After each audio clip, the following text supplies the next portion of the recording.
Today I'm with Van Vũ from the What the Pho YouTube channel. She's an OG YouTuber here in Vietnam. I've been watching her videos for years before I ever planned on starting my own YouTube channel. So it's really cool hanging out with her, getting to know her. She's been in Da Nang for a few days. So I know you've been to Da Nang plenty of times. So how's your trip going so far? Yeah, it's going great. Da Nang is always a place for me to go and relax. I actually lived here for a couple of months before, but because I have jobs in Ho Chi Minh City, so I still based in Ho Chi Minh City. But 1 year, I just like go to Da Nang multiple times. Yeah, my trip is going very well right now. Lovely, good to hear.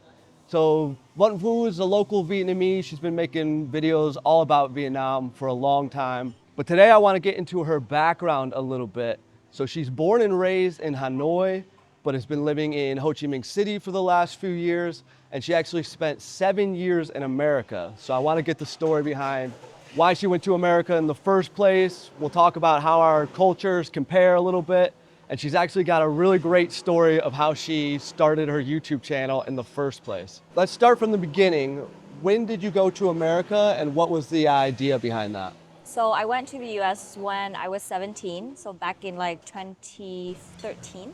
At first, I volunteered for a baseball team in Hanoi, very first baseball team in Hanoi. And then I ended up playing softball.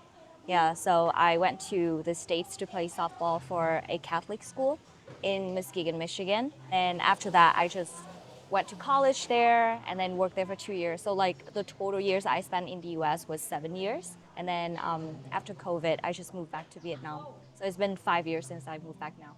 Okay, so that's pretty wild to begin with because baseball's not a big thing Popular in in Vietnam, right?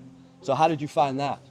How did you get involved with baseball? Well, actually, my brother played baseball when he was super young. So I just like went along with my mom, like picking up, and then kind of found it very fun to play. Yeah, like catching the ball and then all the strategic plans for baseball. Yeah, so that's why I just fell in love with it. And then helping the boys and then learning it, I feel like it fit me. So that's why.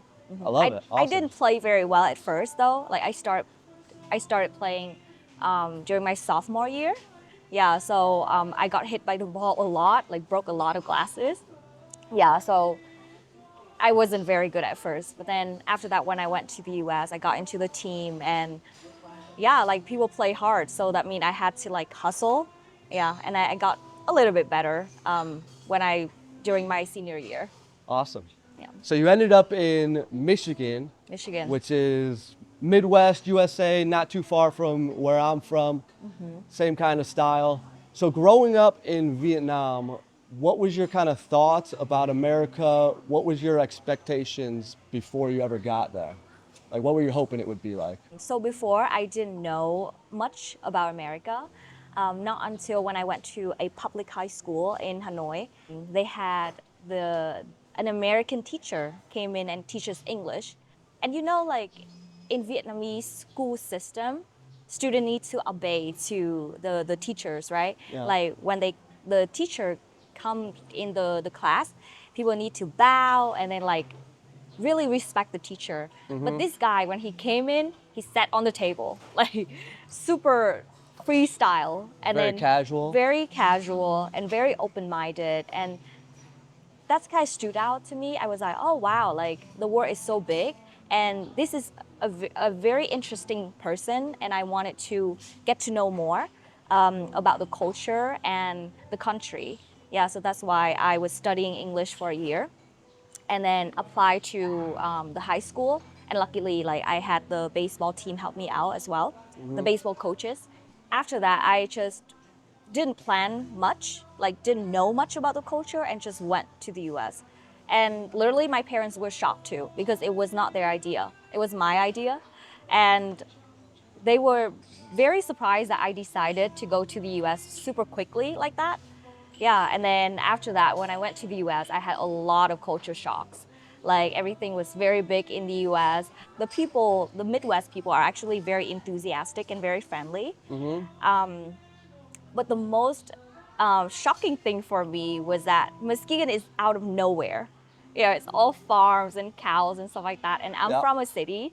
So it was like a big change for me to live in such a huge area, know different people, like strangers, eat different food. Yeah, so like I have a lot of culture shocks when I first moved to the US. Yeah, I can see the countryside or the smaller areas of America being a shock. Like a lot of people that haven't been to America, your first thought is going to be New York City and Yeah. LA, maybe Chicago. Or like High School Musical. Yeah, okay. So like when you think of like Midwest rural towns, it's probably not exactly what you had pictured in your mind, right? No, because the reason why I picked Michigan was because I thought it had a beach. I wasn't very good at geography back then, but then it turned out it was just a big lake. Yeah. Yeah, but it was very, very beautiful though in the fall, like all the leaves change the colors. I think is very beautiful. But I love Michigan. It's my first place, and yeah, it just shaped who I am today. Yeah. Okay, so you kind of touched quickly on how your family felt. So you being from Hanoi, very traditional Vietnamese, right? Like Yep. family is everything. I can imagine how your parents felt. Like they're probably like they didn't want you to go to America, right? No, no, because I'm like I have one younger brother, and I'm the only girl in the family. So my mom was very, very worried about me, especially when I was only like 17 years old, haven't been abroad before. Yeah, so she couldn't sleep like for months because she was very worried about me being alone in the US. Of course, I have like the baseball team to like help me out. But as Vietnamese parents, they tend to care a lot about your well-being. And also as a girl, they would think that you need more protection from others, especially from the parents. Yeah, and my dad, he travels a lot, so he knows how it works. And then he told me that don't have very high expectation about the US. He had been to the US probably like 5 times now. Yeah, and then he told me that don't have high expectation, and if I let you go, I'm willing to accept the person who you come back. You're gonna be a totally different person, and you're not gonna be my little daughter anymore. So like it was a very bittersweet moment when I went, but then for some reason inside me, I really, really wanted to go. Yeah. So do you think that was true, what your dad said? Do you think you changed in that 7 years when you came back to Vietnam? You're a much different person? Yes, my dad was right. At first, I just wanted to prove that he was wrong. I was still the same, like Vietnamese girl, traditional Vietnamese girl, but he was right. So I know your parents were probably very happy when you did come back to Vietnam. And so that was during COVID times, right? Yes, yes, And that kind of gets into how you started your YouTube channel to begin with, right? right. So can you tell us what happened when you came back to Vietnam? Yes. So it's a funny story that when I moved back, it was during COVID time. So back then, I had to quarantine in one of the military camps in Vietnam, and it was totally free. So basically, they would provide you 3 meals a day.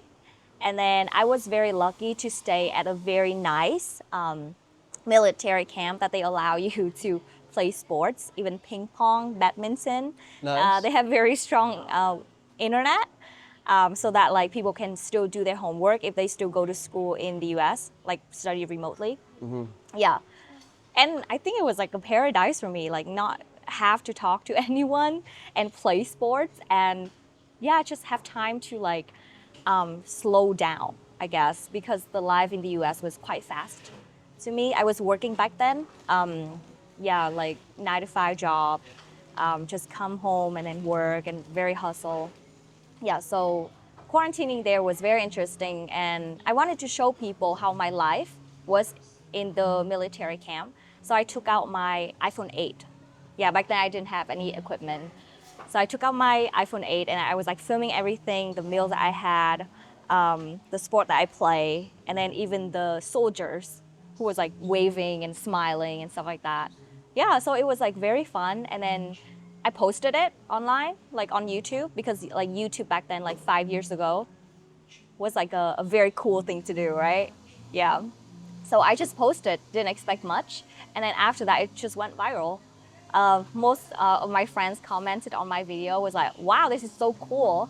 I thought you were gonna have a miserable life in the Yes. military Not camp. quite as bad as it sounds on paper. No, not at all. And then I think because it was very controversial, so that's why people shared it a lot, and then people commented on it. Yeah, so I was like very happy to post it because like I can give people a different perspective about life in Vietnam. It's not what people think when they first read or they first expected when they hear the word Vietnam. Yeah, it's a cool story. So just for kind of context, during COVID time, Vietnam had a very tough stance on it. Like they locked the borders down. And because of that, they ended up not having a lot of COVID for a long time. So they wouldn't let anybody come into the country, but sometimes overseas Vietnamese, they could come back, but you'd have to stay in the quarantine camp for, like, was it like 3 weeks? 2 weeks. 2 weeks only. Okay, so when you came in, they would take you straight to like a Yes. military barracks where you had to stay for 2 weeks for your quarantine COVID time. Yeah. Yeah, so I can imagine a lot of people being interested in what that experience was like. So I'm not Yeah. surprised that video was really popular. So then from there, you're like, okay, that was cool. That was fun. Maybe I'll keep making more videos like that, right? And then how Yes. did you get into the rest of your idea with your channel, right? Now you just give a lot of information about Vietnam, right? For people that are visiting, moving to Vietnam.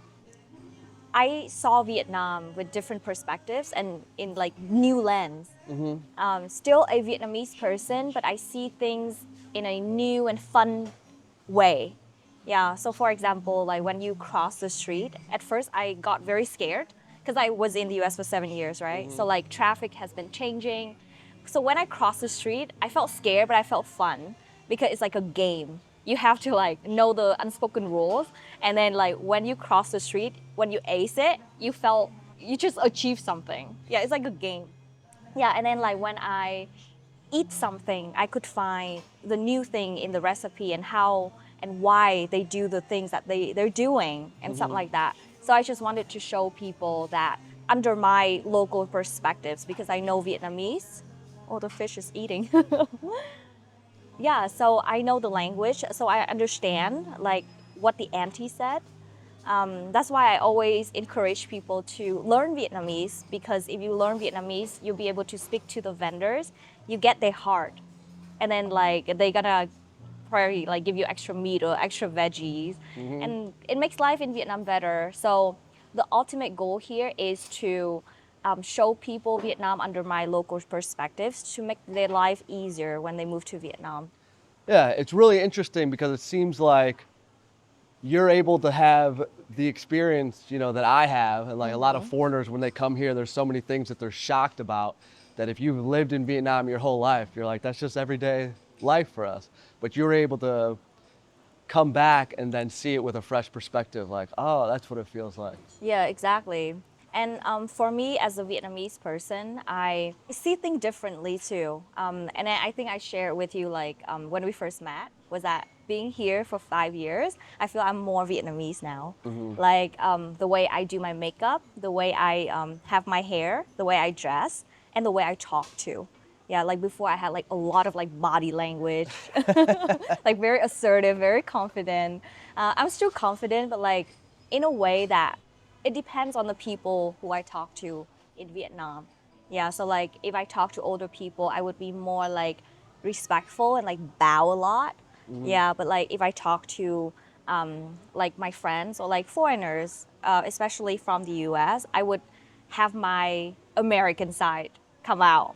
But if I talk to a Vietnamese person, I'm more like traditional and more feminine when I speak Vietnamese. Yeah, understood. So now you're back in Vietnam. Is the plan to stay here for good, or do you think you might travel somewhere else? I know you'll be Yes. traveling, but you think you'll live in Vietnam forever? Vietnam home now? For sure, for sure. So I was very lucky to have a chance to travel to Europe, the US, and a couple of Southeast Asian countries to really see where I can be living in, right? But then, like, it's always a feeling that whenever I go somewhere, I just miss Vietnam. Yeah, I just wanted to come back to Vietnam. because it feels like home here.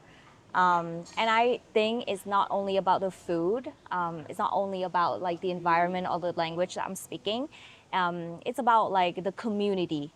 Yeah, the community here is very strong, especially Vietnamese people are very family oriented. So it's like the older I get, the more I wanted to like dig deep down to my roots. Yeah, so I think like Vietnam is gonna be my permanent place to live. Yeah. Yeah, I agree with that. I think community is probably the one thing that Vietnam has that's really special, that's lacking in America a little bit. So I know it's easy for Vietnamese born and raised in Vietnam to look at America and maybe think that like, oh, there's a better life over there, more opportunities. But I think a lot of people, they go over here, they go over to America and then they feel like they're missing something. And I think it's that community thing. Like, and a Exactly. lot of people, they end up coming back to Vietnam, or maybe people that have been living in America for 30 years, they tell me all the time, like, yeah, I've got a great job here, I've got a great life, but I miss just chatting to my neighbors and like knowing who my neighbors are and being near your family and all that. Yeah, So exactly. pros and cons to everywhere, but I think like you, I choose Vietnam. Great place. I don't want to take up too much of your time. I know you got a busy day today, so thanks for hanging out, Yeah, thank you for having a having chat. me. Yeah, so check out One Vu's channel. It's What the Pho. I'll have everything linked down below. Thanks for watching the video. See you in the next one. Thank you. Bye. Peace.